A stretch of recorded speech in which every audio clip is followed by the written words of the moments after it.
Di video kali ini, kalian akan dipertontonkan bagaimana nama Magnus Carlsen melambung di dunia catur teman-teman. Permainannya yang menjadi viral saat berhadapan dengan Tol Gulbersen tahun 2002.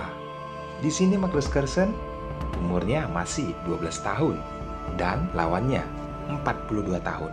Bagaimana keseruannya?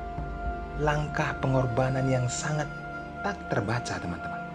Siapkan konsentrasi tinggi. Saya akan menganalisis pertandingan seserana mungkin untuk kalian dapatkan ilmunya.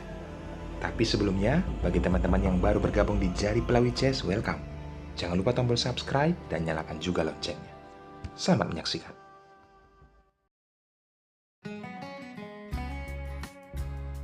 Magnus Carlsen di pertandingan ini memegang buah putih dan dia memulai dengan pion E4.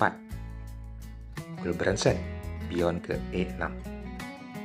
Putih pion ke D4, lalu hitam langsung memainkan pion D5 mengajak pertukaran. Dan di langkah ini, terjadilah pembukaan French defense atau pertahanan Prancis.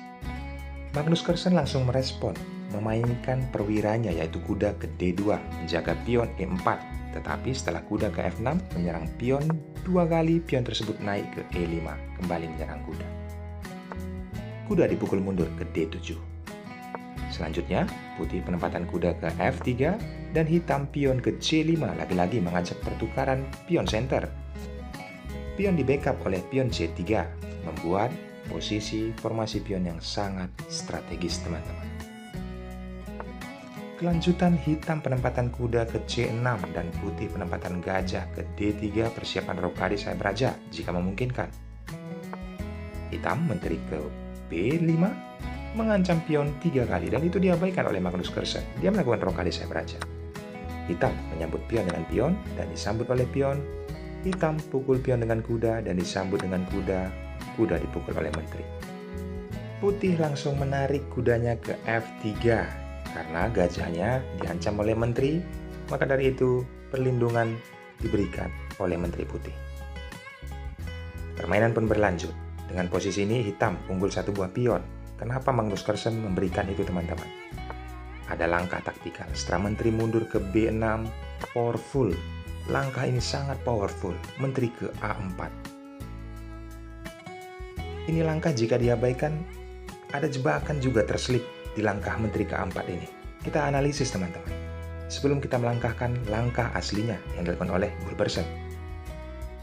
Di sini, apabila kalian memegang buah hitam, jangan sekali-sekali melakukan rokade sayap raja. Karena apa? Jika tujuan kalian hitam langsung memainkan gajah ke E7, mempersiapkan rokade sayap raja, ini sangat fatal. Menteri akan ditempatkan ke G4, menyerang pion G7. Tetap ngeyel, rokade sayap raja, maka ada gajah ke H6, mengepin posisi pion. Dan ini hanya bisa diobati dengan pion G6. Maka putih akan memukul benteng dengan gajah, mendapatkan kualitas perwira. Putih pun unggul di posisi ini. Sebuah analisis dan sangat penting untuk kita pelajari. Kita kembali ke partai aslinya. Di sini hitam langsung memainkan menteri ke B4 mengajak pertukaran, tetapi Magnus Carlsen langsung menurunkan menteri ke C2, menopang gajah petak putihnya menyerang pion H7. Lagi-lagi, Gulbersen menawarkan perwiranya yaitu menteri. Kali ini ditempatkan ke C5. Dan untuk yang kedua kalinya, Magnus Carlsen menolak penempatan menteri ke E2. Selanjutnya, gajah ke E7, persiapan rokade sayap raja. Putih langsung memainkan gajahnya menyerang menteri. Menteri langsung ditempatkan ke A5. Berikutnya, gajah ke G5 oleh Magnus Carlsen mengajak pertukaran tetapi di backup oleh menteri. Dan putih langsung membackup gajahnya. Penempatan menteri ke E3. Penyederhanaan permainan langsung diciptakan oleh hitam. Dia memukul gajah dengan gajah dan disambut oleh kuda.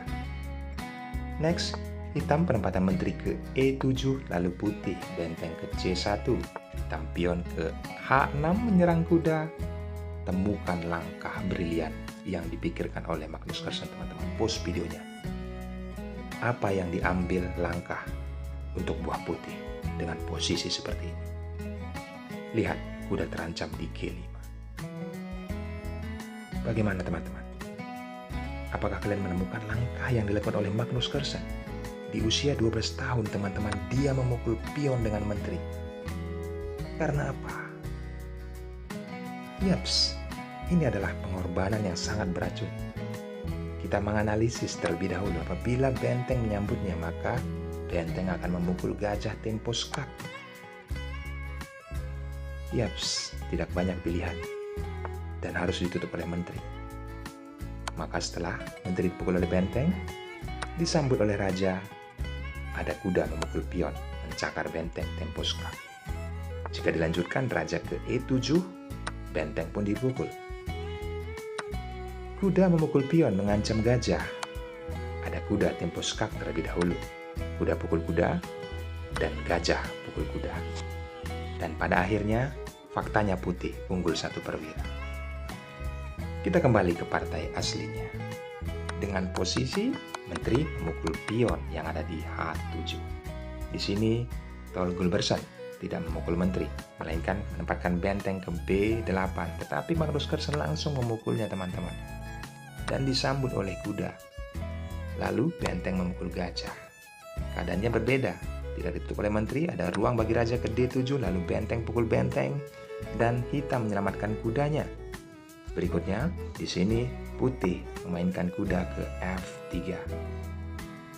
Bagaimana hitam bisa melawan 4 perwira? Kita saksikan teman-teman. Permainan pun masih berlanjut, belum ada kata menyerah. Gulbersen memainkan pion F6 mengajak pertukaran. Putih pun melangkahkan gajahnya ke B5 mengepin kuda. Setelah pion pukul pion, kudanya terlebih dahulu tempo skak. Disambut oleh pion, barulah pion dipukul oleh kuda, tempo skak. Raja ke D6 menyerang kuda, di backup oleh benteng ke E1. Berikutnya, raja di sini menghindari skak oleh benteng, dia ke C7.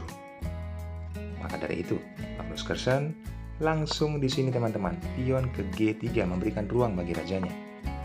Menteri ke B4 menyerang pion dan menyerang benteng. Putih naik 1 langkah bentengnya, sekaligus menyelamatkan pionnya. Hitam pion ke D4, lalu putih benteng ke D8, dan ini pengorbanan yang memang teman-teman jika dipukul maka akan mencakar menteri. Itu terlihat jelas oleh Gulbersen. Maka dari itu menteri ditempatkan ke B5 mengancam benteng. Putih langsung tempo skak. Yaps, kali ini raja dimundurkan ke C8. Lalu benteng menyelamatkan diri, tempo mengancam pion, dan pion dilindungi oleh pion C5. Selanjutnya, benteng ke F4. Dan ini sangat brutal teman-teman, karena ada ancaman skak mati F8 dan menteri harus dikorbankan, jalan satu-satunya. Setelah kuda menyambut menteri, kuda dipukul oleh raja, tempo skak oleh benteng ke F7, Gulbersen menyerah. Karena apa teman-teman? Sudah sangat tidak berimbang ya. Unggul 1 buah perwira, yaitu benteng. Bagaimana langkah cerdik yang dilakukan oleh Magnus Carlsen? Kita flashback teman-teman. Menciptakan peluang agar menterinya bisa memukul pion yang ada di A7. Dan ini sangat spektakuler teman-teman.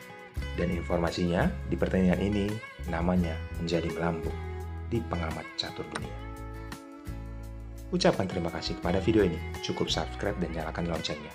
Ambil ilmunya dari partai ini. Sampai jumpa di video berikutnya.